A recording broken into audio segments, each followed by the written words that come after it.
ছিলেন যখন তখনই আমার কাছে মনে হয়েছিল যে উনি অসুস্থ। স্টেজে উঠছে আমাকে রেজাউল ভাই বললো শুধু যে উনি অসুস্থ।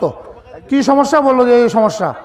ওনাকে বললাম যে এখানে মাইকের শব্দ সাউন্ড সিস্টেমটা মানে খুব হাই, আপনার এখানে থাকা দরকার নেই, আপনি চলেন। ওনাকে নিয়ে সঙ্গে সঙ্গে আমি স্টেজ থেকে নেমে যাই, নেমে ওখান থেকে নিয়ে আসে সরাসরি আমি বাসায় নিয়ে চলে আসি এবং সেখান থেকে আসে ওনাকে বাসায় ঢুকাই দিত। উনি তারপরে আবার অসুস্থ হয়ে পড়েছেন। যাই হোক, আমি মোটামুটি যে কথাটি আজকে বলতে যাচ্ছি, উনি দীর্ঘদিন বেশ কয়েকদিন ধরে অসুস্থ হয়ে বিভিন্নভাবে আপনারা সবাই জানেন উনি ঢাকায় অবস্থান করছেন। এখানে একটি কথা আমি আপনাদের কাছে অনুরোধ করতে চাই, আজকে উনি অসুস্থ ঠিক আছে, আমরাও কালকে অসুস্থ হতে পারি, কিন্তু উনি যেন আসে না মনে করে যে ওনার অভাবটুকু আমরা এখানে পূরণ করি নাই।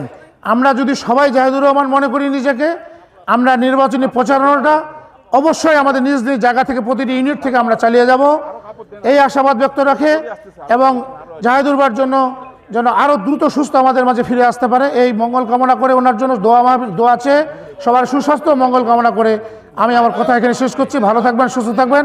আসসালামু আলাইকুম রহমতুল্লাহ।